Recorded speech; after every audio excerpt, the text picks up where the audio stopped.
가슴이 뚫리는데, 첫 번째는 산에를 가면은 갑자기 막 가슴이 뛰어요. 그리고 저 꼭대기를 향해서 막 달려 올라가고 싶은 그런 충동이 막 일어납니다. 피곤하다가도 산을 보면 갑자기 힘이 막 솟아나요.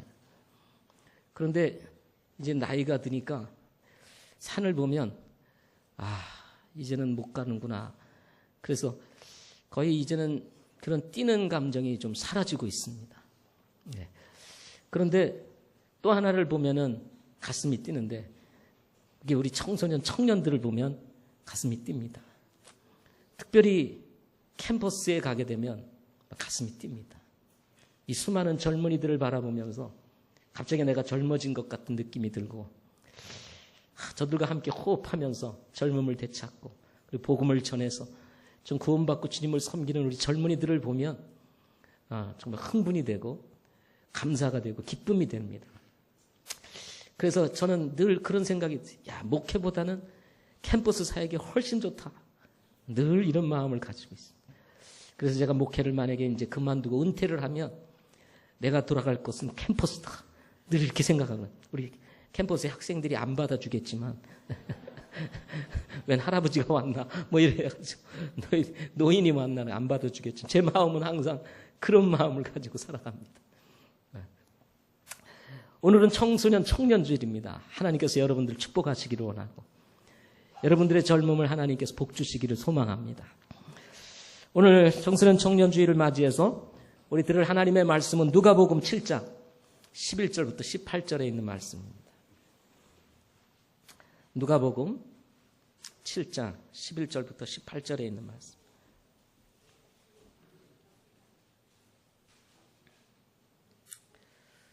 누가복음 7장 11절부터 18절 제가 먼저 읽겠습니다. 그날 뒤에 그분께서 나인이라 하는 도시로 들어갔으니 그분의 제자들 중에 많은 이들과 많은 사람들이 그분과 함께 가더라.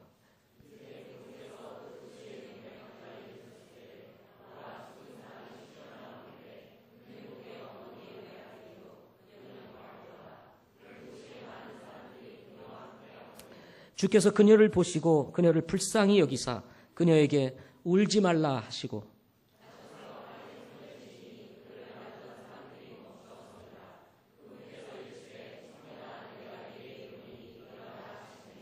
죽었던 그가 앉아서 말하기 시작하거늘 그분께서 그를 그의 어머니에게 넘겨주시니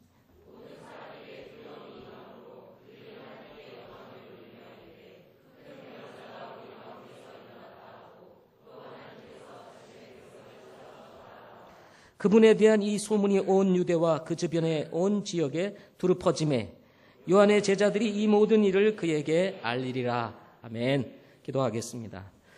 좋으신 하나님, 존귀하신 하나님, 주님의 이름을 찬양합니다.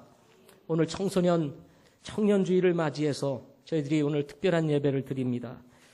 하나님, 우리 믿음 안에 있는 우리 청소년들, 우리 청년들을 축복하여 주시고 또 마음으로 청년답게 살아가고 있는 우리 성도들을 하나님 축복하여 주셔서 이 시대에 하나님이 쓰시는 귀한 일꾼들 되게 하옵시고 거친 세상에서 믿음의 싸움을 싸울 때 승리하는 삶이 될 수 있도록 주님 축복해 주시옵소서. 예수님의 이름으로 기도하옵나이다. 아멘. 오늘 말씀의 제목은 청년아 일어나라 라고 하는 제목으로 같이 말씀 함께 듣도록 하겠습니다. 우리 청소년들은 아직 청년은 아니지만 그런 심정으로 같이 들으시기를 바랍니다. 우리 제목 한번 같이 힘차게 외쳐보겠습니다. 시작. 청년아 일어나라. 네. 요즘 청년들이 일어나지 못하고 주저앉아 있는 청년들이 많은 것 같습니다. 캥거루족도 지금 늘어나고 있다고 하고요. 20대, 30대 캥거루족이 지금 40대로 넘어가고 있다고 합니다. 40대가 되었는데도 집에서 일도 안 하고 집에서 놀고 있는 청년들이 너무 많답니다. 그래서 부모의 또 다른 짐이 되고 있는 이런 40대 캥거루족들이 많다는데 얼마나 참 절망적인 상황입니까? 혹시 그런 분들이 있으시면 일어나시기를 바랍니다. 네. 자, 청소년 청년 세대는 누가 뭐라고 해도 다음 세대를 이끌어 나갈 뉴 리더들이라고 할 수가 있습니다. 일꾼들이라고 할 수가 있습니다. 청소년 청년을 보면 그 가정, 그 교회, 그리고 그 사회, 그 나라를 알 수가 있다고 합니다. 청소년, 청년이야말로 그들이 속한 사회의 미래들이기 때문에 그렇습니다. 이것을 부인할 사람은 아무도 없을 것입니다. 저희 교회를 방문하시는 분들마다 저희 교회를 보고 느끼는 소감을 얘기할 때 항상 먼저 이런 얘기를 합니다. 이 교회는 젊은 사람이 많은 것 같습니다. 그렇게 얘기합니다. 다른 교회는 그렇게 젊은 사람들이 많지 않은 모양입니다. 근데 저희 교회는 젊은 사람들이 많은 것 같습니다. 그래서 좋은 것 같다고, 미래가 있는 것 같다고 이렇게 얘기를 합니다. 그럴 때 저는 이렇게 얘기를 합니다. 젊은이도 많은데, 젊은이도 있으면 좋은데 나이 드신 분들도 있으면 좋을 것 같습니다. 그렇게 얘기를 합니다. 우리 교회는 50대에서 60대 요 사이가 좀 공백이 있습니다. 그래서 70대 넘어가시는 분들은 좀 있으신데 또 50대 후반과 60대 이렇게 중반 되시는 분들이 별로 없으십니다. 요 갭이 좀 있어요. 이제 막 우리 교회에서 자라오시는 분들이 50대를 지금 막 넘어가고 있는 그런 상황입니다. 그래서 지금 중년 세대들이 지금 하나씩 이렇게 생겨나고 있는 50대를 진입하시는 분들이 계시기는 하는데 아직 중년을 넘어 50대 중반을 넘어서 60대 중반까지 세대가 별로 없습니다. 사실 50대 중반과 60대 중반의 세대들이 있으셔야 자녀들을 다 키운 후에 이렇게 마음껏 교회를 와서 이렇게 주님도 섬기고 일을 하면서 이렇게 하실 분들이 좀 많으신데 다들 지금 자녀를 키우고 막 이러시다 보니까 실제로 이렇게 참 여유가 있는 분들이 많지가 않습니다. 어쨌든 교회는 청소년, 청년이 많아야 합니다. 그렇죠? 네. 오늘 하나님께서 여러분들 축복하시기 바라고. 또 한 가지는 나이가 드셨어도 지금 70이 되셨어도 마음은 여전히 18 청춘으로 살아가시는 분들이 대부분이십니다. 여러분도 그러시죠? 네. 마음은 청년이에요. 저도 여전히 그런 것 같습니다. 마음은 10대예요. 네. 20대 초반. 근데 문제는 몸이 말을 안 듣는다는 거. 이것이 문제입니다. 제가 어제 우리 장년들하고 같이 저 옹진군에 속한 신도, 시도, 모도라고 하는 섬으로 야외 친교회를 다녀왔습니다. 예, 오래간만에 하이킹을 했습니다. 언덕을 넘고 그리고 다리를 건너 종합운동장에 도착해서 거기서 풋살도 하고 족구도 했습니다. 안 하던 운동을 갑자기 하고 나니까 몸이 쑤시고 얼마나 피곤이 몰려오는지 말을 할 수가 없었습니다.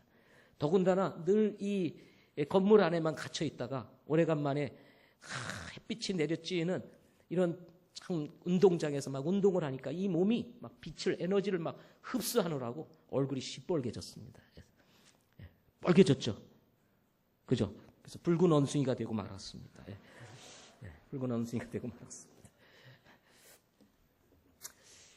젊은 시절이 참 좋았습니다. 그때는 뭐 운동을 안 하다가도 막 하고 나면 별로 이렇게 결리는 것도 없고 이렇게 하는데 요즘은 겁이 납니다. 뭐 하다가 좀 하면은 결려가지고 그 다음에 또 며칠 동안 고생을 하고 그러니까 아예 안 하려고 하는 이런 마음들이 막 일어납니다. 마음은 청춘인데 몸은 김종구입니다. 그러다 보니까 쉽지가 않은 거죠. 자, 이렇게 이제 젊음이 좋은 시대인데요.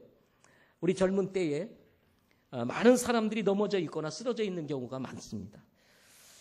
무엇보다도 이 중요한 청소년 시기, 청년의 시기를 우리는 잘 보내야 될 이유가 있다고 저는 믿습니다. 성경에서는 이렇게 얘기합니다. 젊은 시절에 내 마음이 너를 기쁘게 하고 내 마음이 원하는 길을 걸으며 내 눈이 보는 대로 걸으면 하나님께서 너를 심판자리로 데려가실 줄 너는 알라 하고 말을 합니다. 그러니까 청년의 시기, 청소년의 시기 잘 보내야 된다는 거야.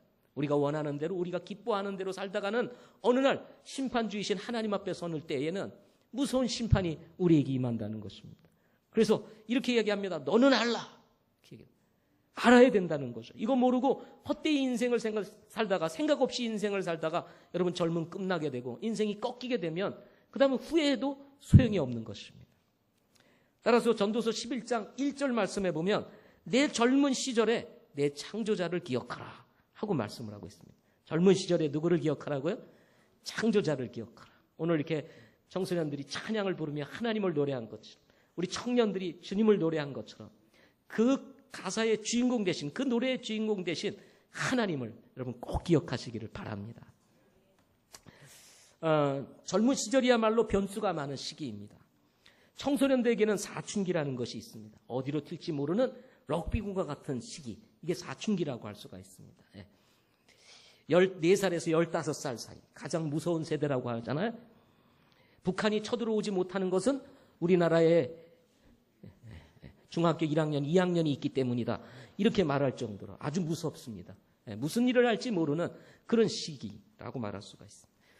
청년들에게는 또 이성교제와 결혼 그리고 직장이라고 하는 과제가 남아있어서 늘 난제로 부딪혀 있는 상황입니다. 모두 우리 청년들이 대학을 졸업하면 가장 고민에 빠지는 게 직장 문제, 또 이성 문제, 또 결혼 문제라고 할 수 있는 것입니다. 지금 사회는 청소년, 청년들에게 긍정적인 영향보다는 부정적인 영향을 더 많이 끼치고 있어서 사실 기성세대들에게 불안과 염려를 가져다 주고 있는 것이 사실입니다. 우리 청소년들을 바라보고 청년들을 바라다 보면 왠지 불안해요. 초조합니다. 염려가 됩니다. 저 시기를 잘 지나가야 되는데, 저 과정을 잘 통과해야 되는데 하는 이런 마음들이 있게 되는 것입니다.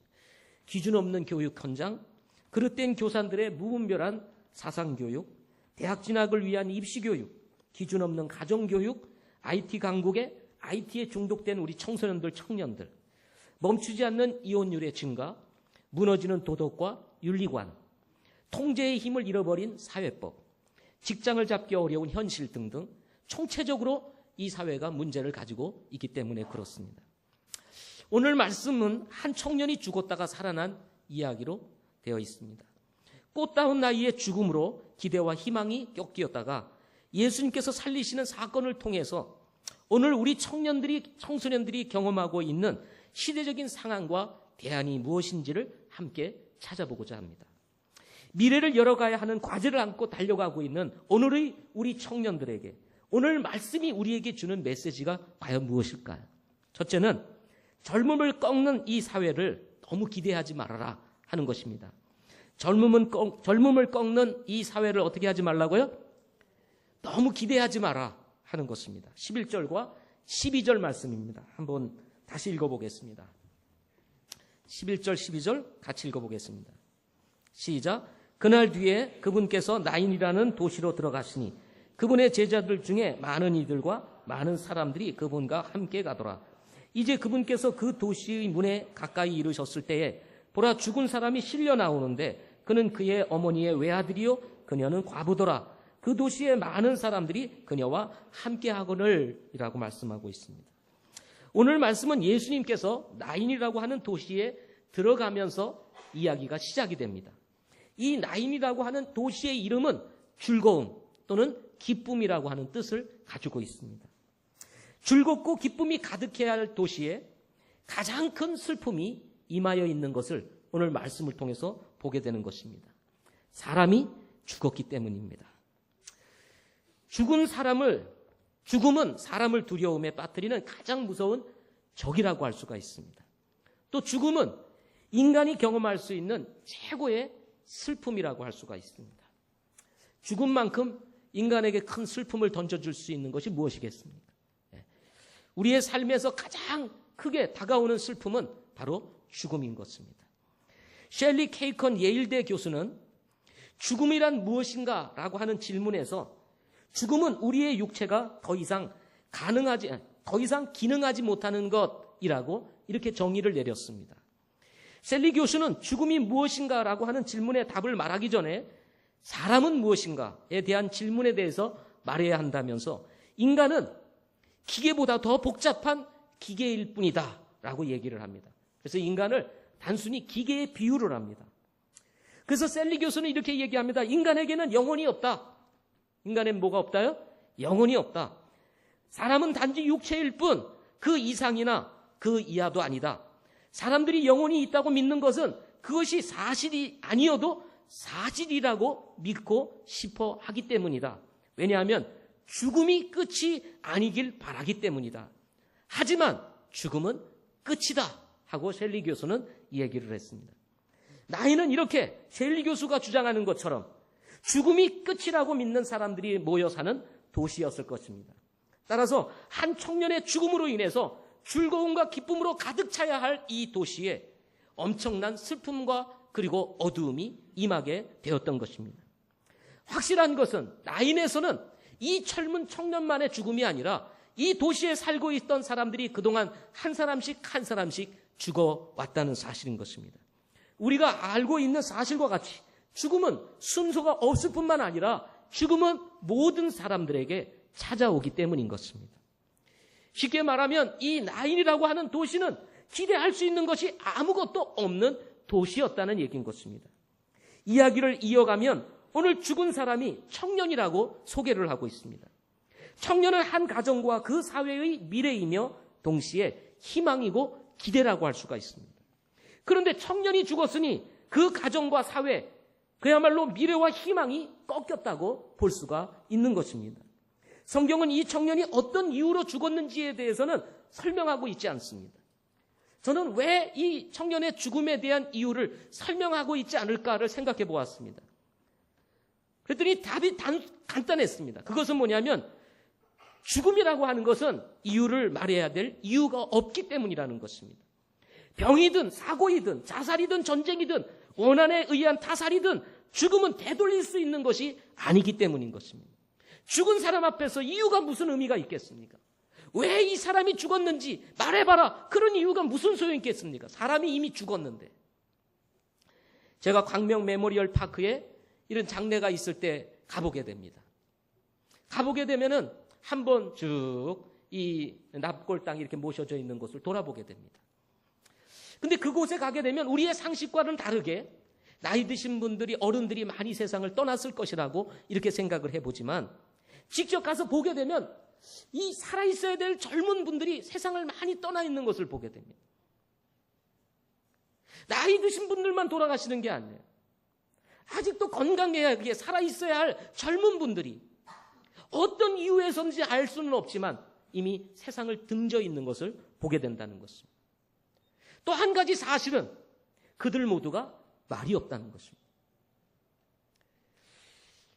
인생이라고 하는 것은 이렇게 죽음 앞에 젊음도 그리고 희망도 기대도 다 꺾이기 마련이라는 것입니다. 또다시 이야기를 이어가면 청년의 죽음을 소개하면서 이 청년을 두고 어머니의 외아들이다 라고 소개를 합니다. 아들은 한 집안을 계승해가는 아주 중요한 존재라고 할 수가 있습니다.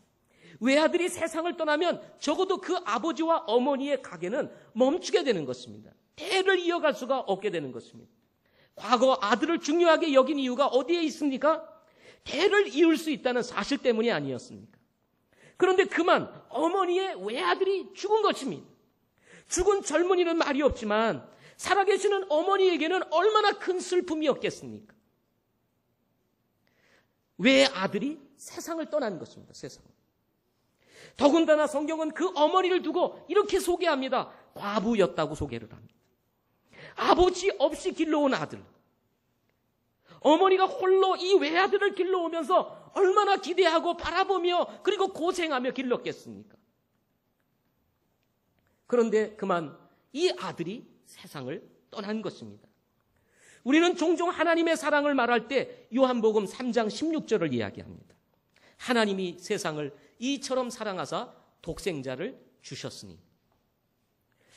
하나님께서 외아들인 독생자 예수 그리스도를 이 땅에 보내주셔서 우리를 위해 대신 죽게 하셨다는 의미인 것입니다. 성경은 하나님의 외아들 예수 그리스도께서 우리를 위하여 대신 죽으실 때의 장면을 이렇게 소개합니다. 나의 하나님, 나의 하나님, 어찌하여 나를 버리셨나이까? 그는 십자가에서 아버지의 버림을 철저히 받으며 홀로 외롭게 죽어가셨습니다. 그 이유는 단지 우리들의 죄를 용서하시기 위한 하나님의 사랑 때문이었다는 사실인 것입니다. 그리고는 마태복음 27장 50절에 이어서 이렇게 성경은 얘기합니다. 다시 큰 소리를 외치시고 숨을 거두시니라. 그분은 십자가상에서 마지막 다 이루었다라고 하는 소리를 외치신 후에 그분은 세상을 떠나셨던 것입니다. 하나님의 하나밖에 없는 아들 독생자 예수 그리스도께서 이 세상에서 죽으신 것입니다. 죽음을 통과하는 일은 결코 쉬운 일이 아닙니다. 주님께서 다시 살아나실 것을 말씀하셨음에도 불구하고 죽음을 앞에 두고 겟세마네 동산에서 장고의 기도를 하셨던 우리 주님께서 이렇게 기도를 하십니다. 할 수만 있거든 이 잔을 내게서 옮겨 주옵소서. 할 수만 있거든 이 잔을 내게서 옮겨 주옵소서. 그분은 이미 제자들에게 자신이 죽은 다음에 다시 부활할 것에 대해서 말씀을 하셨습니다. 그럼에도 불구하고 죽음을 앞에 두신 우리 주님께서 할 수만 있거든 이 산을 내게서 옮겨달라고 이렇게 아버지 앞에 기도하고 있는 것을 보게 되는 것입니다. 예수 믿는 사람들은 셀리 교수와 달리 영혼의 존재를 믿을 뿐만 아니라 영원한 하나님의 나라를 믿고 있습니다. 동시에 예수님께서 부활하신 것과 같이 우리도 부활할 것을 믿고 있는 것입니다. 따라서 예수님의 십자가를 받아들일 수 있는 것은 바로 예수 그리스도께서 부활하셨기 때문이라는 사실인 것입니다. 만약에 여러분 예수 그리스도의 부활이 없다면 우리는 성경 어디에서도 즐거움과 기쁨을 찾을 수가 없다는 사실인 것입니다. 그러나 나인에는 부활을 믿는 사람들이 아니었던 것 같습니다. 영혼의 존재도 믿지 않았습니다. 죽음은 모든 것의 끝일 뿐이라고 생각하는 사람들이 살았던 도시였을 것입니다. 이런 도시에서 더 이상 무엇을 기대할 수 있겠습니까? 이것이 지금 우리 청소년, 청년들이 경험하고 있는 사회이며 세상이 아니냐 하는 것입니다. 즐거움과 기쁨으로 가득 찬 세상같이 보이지만 죽음으로 끝나는 세상, 바로 이것이 우리가 경험하고 있는 사회요, 우리가 경험하고 사는 이 세상이라고 할 수가 있는 것입니다. 죽음으로 모든 것이 끝이 나는 사회에서 우리는 무엇을 기대할 수 있겠느냐 하는 것입니다. 사랑하는 청년 여러분, 사랑하는 우리 청소년 여러분, 여러분이 기대할 수 있는 것이 과연 이 세상에 무엇이 있느냐 하는 것입니다. 나인을 하는 뜻이 말하듯 이 사회가 주는 즐거움과 기쁨은 그저 달콤한 사탕 발림에 불과한 것일 뿐일 수 있다는 것입니다. 최근에 아이들의 문제를 다루면서 아이들이 정신과를 찾는다는 이야기를 제가 지난주에 말씀을 드렸습니다. 사회는 젊은이들의 미래를 보장해 주지 않습니다. 보험회사들은 이런 젊은이들을 향해 보험만이 미래라고 달콤하게 손짓하고 있습니다. 나이에 상관없이 불치병에 걸리고 사건과 사고는 끝이 나지 않고 전쟁의 소문은 늘어만 가고 있다는 것입니다. 이어지는 지진 소식은 어린아이들로부터 나이 많으신 어른들을 공포로 몰아넣을 뿐만 아니라 마치 남은 것은 죽음밖에 없는 것과 같이 우리에게 다가오고 있는 것입니다. 이것이 바로 지금 우리가 살고 있는 세상이요, 우리가 경험하고 있는 세상인 것입니다. 젊음을 꺾는 세상, 젊음의 희망을 꺾어버리는 세상, 이런 세상을 지금 우리는 경험하며 살고 있는 것입니다. 이런 세상에서 여러분은 과연 무엇을 찾고 있습니까? 무엇을 위해서 달려가고 있느냐 하는 것입니다. 우리는 오늘 이 메시지를 통해서 두 번째 메시지를 들 수가 있습니다. 그것은 대안은 예수님뿐이라는 사실인 것입니다. 오늘 말씀이 주는 두 번째 메시지, 대안은 뭐라고요? 예수님뿐이라는 것입니다. 죽음밖에 남은 것이 없는 것 같은 세상에서 살아가는 우리의 청소년, 청년들에게 과연 대안이 무엇일까요? 셀리 교수가 이 말씀을 들으면 아마 웃을 것입니다. 하나님이 어디 있어? 사람은 죽음으로 끝난다고 말하는데 죽음 다음에 또 다른 세상이 있다는 것을 말한다는 것, 그들에게는 웃음뿐이라는 것입니다. 그러나 여러분, 오늘 본문의 말씀을 보게 되면 기쁜 소식이 있습니다. 그것은 뭐냐 하면 나인이라고 하는 도시에 예수님께서 들어가셨다는 소식인 것입니다. 여러분 11절 말씀을 한번 보십시오. 11절 말씀을 다시 한번 보겠습니다. 그날 뒤에 그분께서 나인이라 하는 도시에 들어가시니 라는 말씀이 성경에 나와 있습니다. 어느 날 예수님께서 세상에 오셨습니다. 죄로 말미암아 어둠 가운데 있었던 세상, 죄로 말미암아 심판이 기다리고 있는 세상, 이 세상을 찾아서 예수 그리스도께서 빛으로 이 세상에 오신 것입니다. 희망이 없었던 세상, 사망이 기다리고 있었던 이 세상에 주님이 찾아오심으로 말미암아 이 세상에 희망이 다시 떠오르게 된 것입니다. 어느 날 예수님께서 우리의 인생에 찾아오셨습니다. 어느 날 예수님께서 우리의 가정에 찾아오셨습니다. 그러므로 말미암아 우리의 인생이 바뀌지 않았습니까? 우리의 가정이 바뀌지 않았습니까? 이 사실이 없었다면 저와 여러분은 지금 어떤 모습으로 살아가고 있었겠느냐 하는 것입니다. 슬픔과 눈물의 바다가 되어 있던 도시의 풍경이었습니다. 나인이라고 하는 도시는 어머니의 외아들이며 과부의 아들, 청년의 죽음을 두고 많은 사람들이 가부와 함께 슬픔에 잠겨 있었습니다. 가부의 슬픔은 함께하는 모든 사람들의 슬픔이 되었습니다. 과부의 미래가 걱정이 되었습니다. 아들을 잃어버린 과부는 과연 어떻게 살아가야 하나? 슬픔에 잠긴 모든 사람들이 말없는 질문이었습니다. 눈물을 흘릴 뿐 아무도 입을 열지 못했을 것입니다. 아들을 잃은 이 과부, 과연 어떻게 살아갈 것인가? 이때 나인이라는 도시에 들어가신 예수님께서 이 광경을 보셨습니다.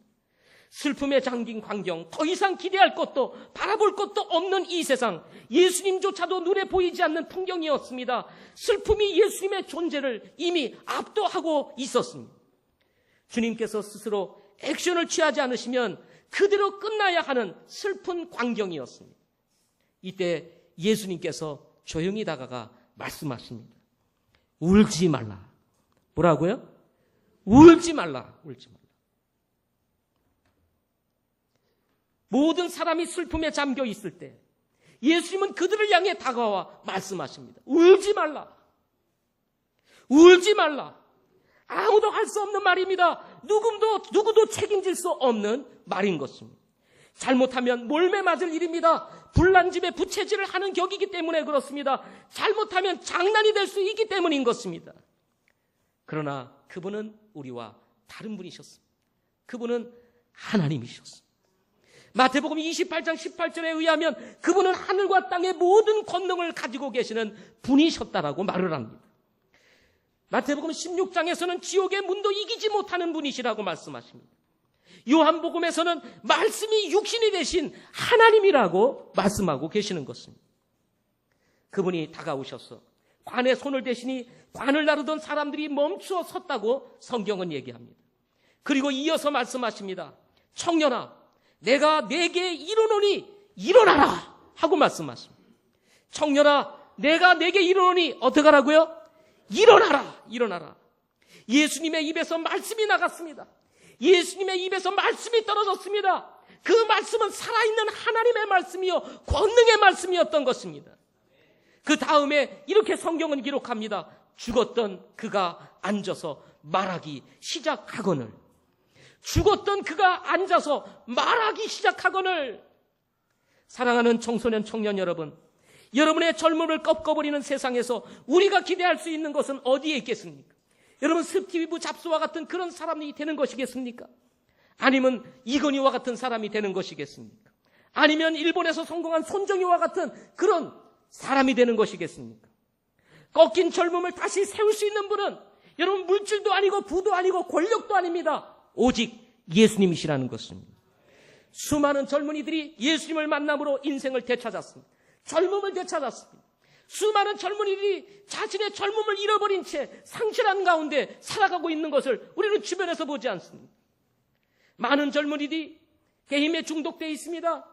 SNS에 중독이 되어 있습니다. 자신이 가야 할 길을 찾지 못한 채 술에 중독되어 있고 마약에 중독되어 있는 사람들이 얼마나 많은지 모릅니다.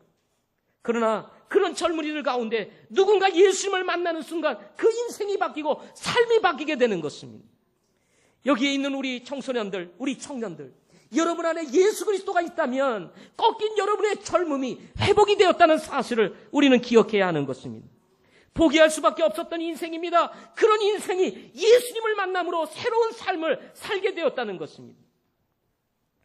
제가 그런 사람 중에 한 사람이었습니다. 저는 여러분과 똑같이 역사적 사명을 띠고 이 땅에 태어났습니다. 그렇지만 저의 어린 시절에 갑자기 저의 인생에 불행이 닥쳤습니다. 여러분이 가지지 않은 불행이었습니다. 저의 어린 시절도 꺾였고 저의 젊음도 꺾이고 저의 미래도 꺾일 수밖에 없는 상황이었습니다. 이것은 객관적인 사실이었어요. 모든 사람들이 저를 바라볼 때 측은한 마음으로 바라보았습니다. 어찌하나 어떻게 하면 좋지? 이렇게 저를 바라보았습니다. 그런 저에게 어느 날 예수님이 들어오셨습니다. 저의 인생에 예수님이 찾아왔습니다. 그분은 저의 젊음을 새롭게 탄생시켰습니다. 저를 변화시켰습니다. 변한 것은 아무것도 없습니다. 저는 여전히 장애인이에요. 그렇지만 예수 그리스도로 말미암아 잃어버렸던 젊음을 새로운 방법으로 다시 회복시켜 주시고 이 땅을 살아갈 수 있는 힘을 제게 주셨습니다. 저의 인생을 바꿔주신 거예요. 여러분의 인생 가운데 여러분의 젊음이 꺾여 있을지라도 예수님이 여러분의 인생 한가운데로 들어가게 되면 저와 같이 하나님은 여러분의 인생을 새롭게 하실 수 있다는 사실인 것입니다. 그러므로 우리가 꼭 기억해야 될 말씀이 있습니다. 다시 들어야 될 말씀이 있습니다. 그것은 뭐냐면 내가 곧 길이요 진리요 생명이니 나를 통하지 않고는 아무도 아버지께로 오지 못한다는 이 진리의 말씀인 것입니다. 여러분, 우리의 인생의 길은 예수 그리스도인 것입니다. 우리의 삶의 진리는 바로 예수 그리스도인 것입니다. 우리의 삶의 생명은 바로 예수 그리스도라는 사실인 것입니다. 여러분, 좋은 보약을 먹는 데 있는 게 아닙니다. 건강식품을 먹는 게 있는 것이 아닙니다. 운동을 매일 열심히 하는 데 있는 게 아니에요. 그래도 여전히 병에 걸리고 암에 걸리고 세상을 떠나는 것을 제가 주변에서 봅니다. 여러분, 생명은 예수 그리스도이신 것입니다. 아이들도 청년들도 젊은이들도 주부들도 장년들도 실버 세대도 대하는 예수님뿐이라는 것입니다. 오늘 말씀을 통해서 주는 세 번째 메시지는 예수님을 만났다면 변화를 주도하는 사람이 되라 하는 것입니다. 16절부터 우리 18절 말씀을 한번 보겠습니다. 16절부터 18절. 우리 16절부터 18절 같이 읽겠습니다. 시작. 모든 사람에게 두려움이 임함으로 그들이 하나님께 영광을 돌리며 이르되 큰 대언자가 우리 가운데 일어났다 하고 또 하나님께서 자신의 백성을 찾아오셨다 하더라. 그분에 대한 이 소문이 온 유대와 그 주변 온 지역에 두루 퍼짐에 요한의 제자들이 이 모든 일을 그에게 알리니라 하고 말씀하셨습니다.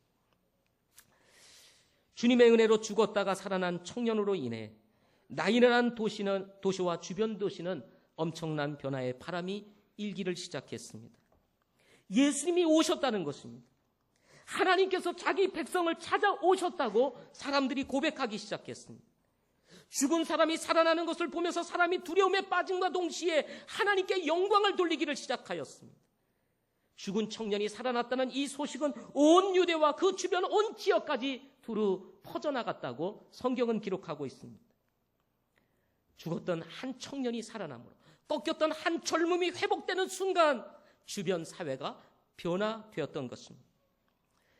이 청년이 과연 누구일까요? 죽었다가 살아난 이 청년일 수도 있습니다. 당연히 성경에서 그렇게 말하고 있어요. 그러나 여기서 말하는 청년은 또 누구를 얘기할까요? 바로 구원받은 저와 여러분을 이야기한다고 믿습니다. 죽을 사람이 아니라 영원히 다시 살 거듭난 청소년, 그리고 거듭난 청년, 그리고 여러분 마음에 정말 청년의 마음을 가지고 살아가고 있는 모든 성도들을 향해서 우리 주님께서 주시고 계시는 메시지인 것입니다.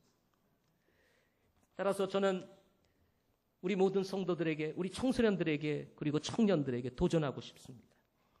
여러분, 세상에 나가서 기죽지 말라는 것입니다. 여러분이 어떤 사람입니까? 죽었다가 살아난 사람들입니다. 아멘? 죽었다가 살아났잖아요. 그렇지 않습니까? 영적으로 죽었다가 예수 그리스도로 말미암아 우리가 새로운 생명을 얻은 사람 아닙니까? 새로운 피조물이 된 사람이 아닙니까?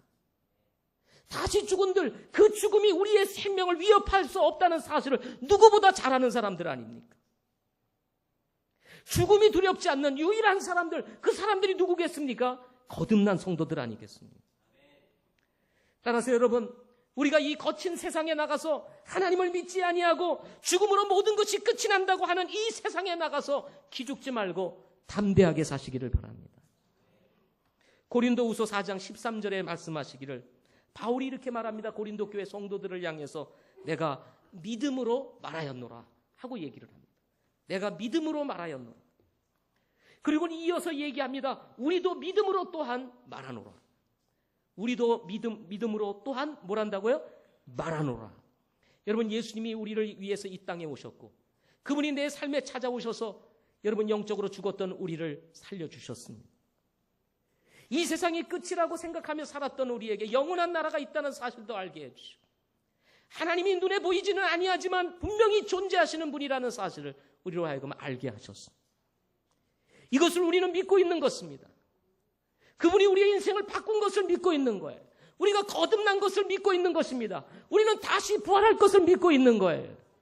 그렇다면 여러분 믿음으로 말하시기를 바랍니다. 바울이 말했던 것처럼 우리도 믿음으로 또한 말했다고 말한 것처럼 여러분 우리 모두가 함께 우리 주님이 우리를 위하여 행하신 이 일들을 두고 여러분 말하실 수 있기를 바랍니다. 생명은 생명을 낳듯이 변화는 변화를 일으키게 되는 것입니다. 여러분 한 사람의 변화가 이 사회를 우리의 가정을 우리 교회를 아니 이 세상을 변화시킬 수 있다는 사실을 믿으시기를 바랍니다. 성경을 보십시오. 기적의 현장 주변에는 항상 주변 사회에 엄청난 변화가 일어났던 것을 여러분 성경은 말하고 있지 않습니까? 요한복음 4장에 보면 사마리아 여인이 우물가에서 예수님을 만난 이야기가 나옵니다. 이 여인은 남편이 5이나 있었던 여인이었습니다. 삶이 너무 부끄럽고 사람들 보기가 민망해서 남들이 오지 않는 시간에 그는 때학볕에 이제 물을 길러 양동이를 들고 우물가에 왔었던 여인이었습니다.